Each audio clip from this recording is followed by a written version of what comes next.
Assalamualaikum warahmatullahi wabarakatuh. Kami dari kelompok kelas 10 Madrasah Aliyah akan menjelaskan Mekah sebelum Islam datang. Di sini akan kami bahas dengan 3 subtema pembahasan. Yang pertama, yakin terhadap kerasulan Nabi Muhammad. Yang kedua, sikap jujur dan sabar Rasulullah pada masa awal Islam di Mekah. Dan yang ketiga, kondisi peradaban masyarakat sebelum Islam. Yang pertama yakin terhadap kerasulan Nabi Muhammad SAW.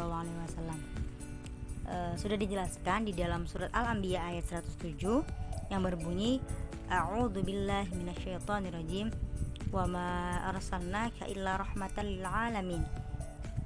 Bagaimana artinya? Artinya adalah dan kami tidak mengutus engkau Muhammad melainkan untuk menjadi rahmat bagi seluruh alam. Jadi Nabi Muhammad di sini memang diutus oleh Allah menjadi nabi dan rasul Allah yang terakhir. Sama seperti nabi dan rasul sebelumnya. Tugas Nabi Muhammad di sini adalah mengajak umat manusia agar menyembah Allah semata melalui ajaran Islam. Di mana ajaran Islam ini merupakan agama penyempurna daripada agama-agama yang telah dibawa oleh nabi dan rasul sebelumnya. Kata rahmatan lil alamin sendiri berarti rahmat bagi seluruh alam semesta, yang di mana hal ini berarti bahwa penciptaan atau diutusnya Nabi Muhammad SAW itu merupakan rahmat bagi alam semesta, baik itu manusia, baik itu tumbuhan, hewan ataupun makhluk-makhluk Allah yang lain yang ada di semesta ini. Awal mulanya Nabi Muhammad ini menjadi seorang rasul dan mendapatkan wahyu. Saat itu Nabi Muhammad ingin pergi ke Gua Hiro untuk iktikaf lah ya. Dan sang istri Sayyidah Khadijah tentunya sangat sigap mempersiapkan apa saja perbekalan yang akan dibawa oleh Rasulullah pada saat itu. Nabi membawa beberapa perbekalan yang telah disiapkan. Dan singkat cerita, tiba-tiba Rasulullah ini pulang dengan keadaan ketakutan dan panik gitu. Khadijah pun menyambutnya. Kenapa Nabi ini panik? Karena Nabi pada saat di Gua Hiro didatangi oleh Malaikat Jibril. Malaikat Jibril memberikan wahyu yang pertama kepada Rasulullah berupa Al-Alaq ayat 1-5. Di mana wahyu ini membuat Rasulullah menjadi ketakutan, menjadi panik. Akhirnya Rasulullah ini pulang. Setelah sampai di rumah, Rasulullah bilang kepada Khadijah sang istri, selimutilah aku Khadijah. Karena kenapa demikian? Karena Rasulullah sangat merasa takut, merasa panik. Hal inilah yang menjadi asbabun nuzul turunnya surat Al-Muzammil dan Al-Mudaththir. Setelah itu Khadijah pun panik ya kan. Tapi tetap saja Khadijah ini masih bisa mengontrol paniknya dan tetap menenangkan Rasulullah saat itu. Lalu kemudian keesokan harinya Khadijah ini pergi ke rumah pamannya. Pamannya ini bernama Warokah bin Naufal. Ternyata pamannya ini sudah tahu bahwa Rasulullah ini memang akan menjadi nabi dan rasul, bahwa Rasulullah ini memang akan menjadi utusan Allah, seperti itu. Dari mana Warokah bin Naufal ini tahu?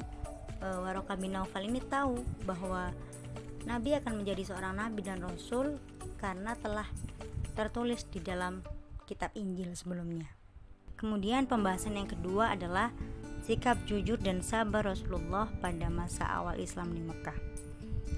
Untuk pembahasan yang kedua ini dibagi lagi menjadi 2 pembahasan. Yang pertama, kondisi peribadatan kaum Quraisy di Mekah sebelum Islam. Jadi sebelum Islam, pada permulaan bangsa Arab Quraisy telah mengikuti dan meyakini ajaran agama Nabi Ibrahim dan Nabi Ismail, yaitu agama Hanifiyah. Pada awalnya ajaran mereka ini memang lurus-lurus saja. Namun dengan seiring perkembangan waktu banyak mengalami perubahan dan penambahan ataupun pengurangan yang memang itu tidak sesuai dengan ajaran yang semestinya seperti itu. Kemudian muncullah berbagai ajaran baru yang meragukan dan akhirnya jatuh menjadi penyembah berhala yang dibawa oleh Amr bin Lu'ay al-Khuzai. Jadi orang yang membawa berhala pertama yaitu Amr bin Lu'ay al-Khuzai. Nah, pada saat itu, pada masa jahiliyah, orang-orang Arab Quraisy ini banyak yang menyembah berhala atau patung, yang dimana berhala yang mereka sembah ini bisa berupa batu ataupun kayu, yang dimana berhala-berhala yang mereka sembah ini memang mereka buat untuk mereka sembah, seperti itu. Bangsa Arab mulai menyembah berhala ketika Ka'bah berada di bawah kekuasaan Jurhum. Pasukan yang dipimpin oleh Amr bin Lu'ay al-Khuzai dari keturunan Khuza'ah datang ke Mekah waktu itu dan berhasil mengalahkan Jurhum. Lalu Amr bin Lu'ay al-Khuzai ini meletakkan sebuah berhala besar bernama Hubbal yang terbuat dari batu akik berwarna merah berbentuk manusia seperti itu, yang ditempatkan di sisi Ka'bah.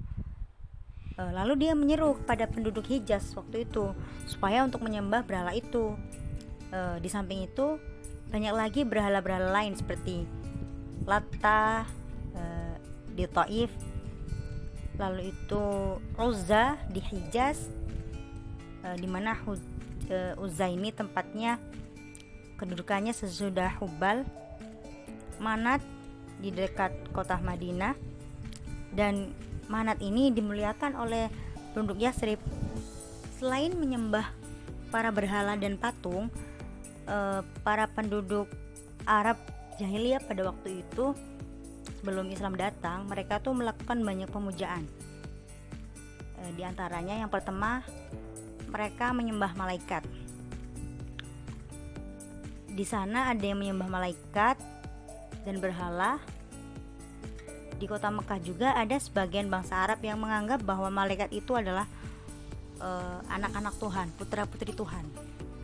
Lalu yang kedua, menyembah jin, ruh dan hantu. Di sebagian bangsa Arab yang menyembah hantu, jin dan ruh leluhur mereka, atau menganggap batu-batu sebagai makhluk yang terhormat. Bahkan di suatu tempat jin yang terkenal dengan nama Darahim, mereka selalu mengorbankan binatang-binatang di tempat itu agar selamat dan terhindar dari segala bencana. Yang ketiga, mereka ini menyembah bintang-bintang.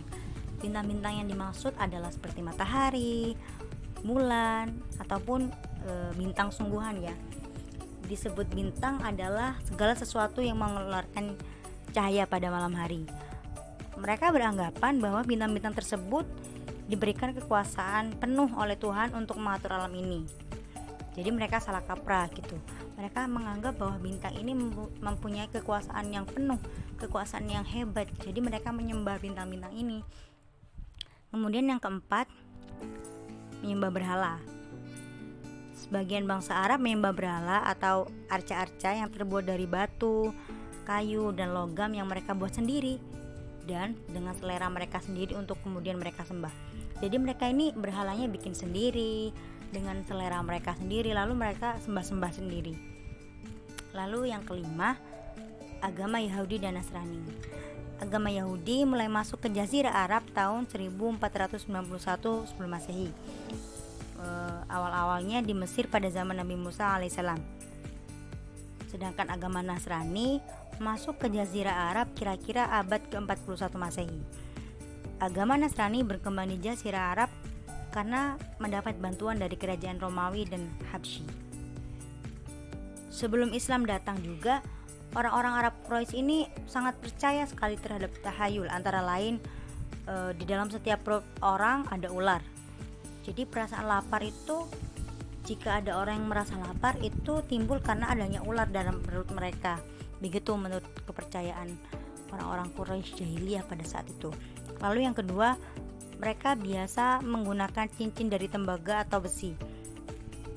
Karena dengan menggunakan cincin dari tembaga atau besi itu, mereka yakin kalau mereka bertambah kekuatannya.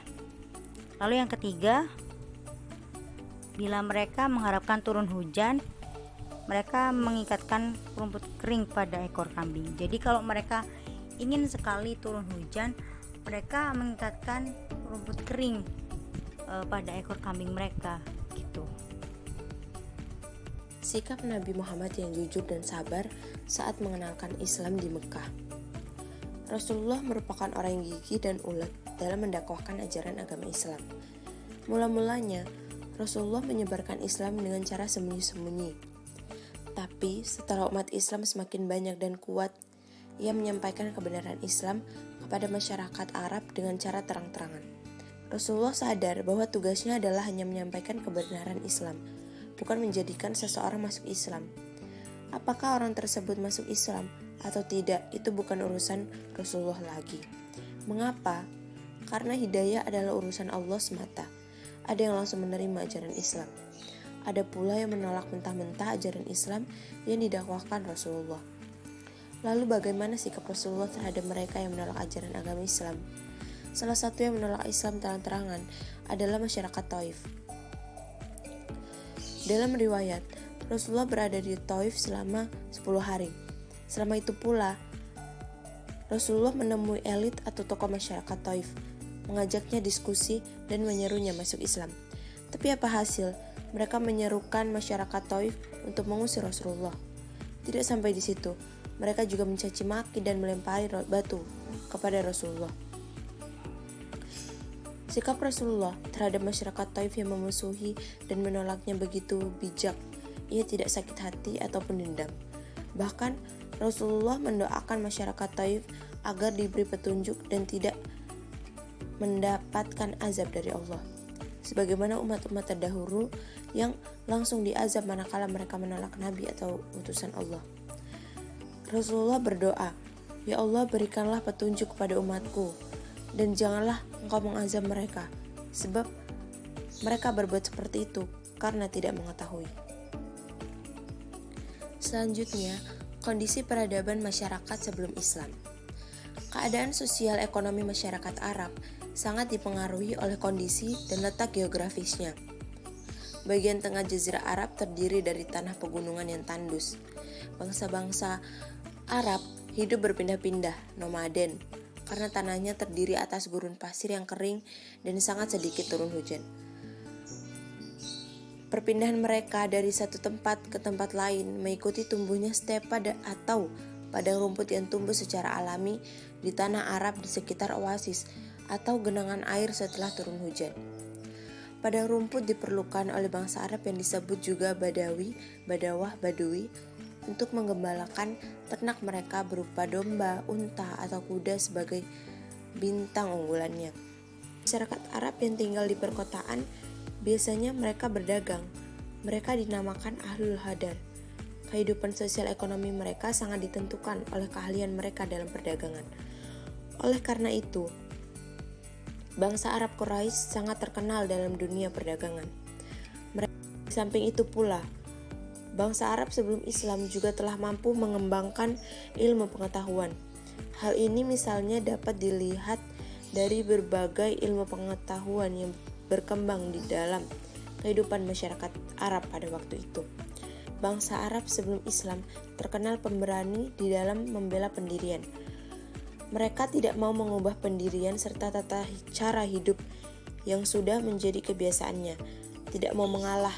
Namun ada sisi kebiasaan yang baik, yaitu suka menghormati dan memuliakan tamu.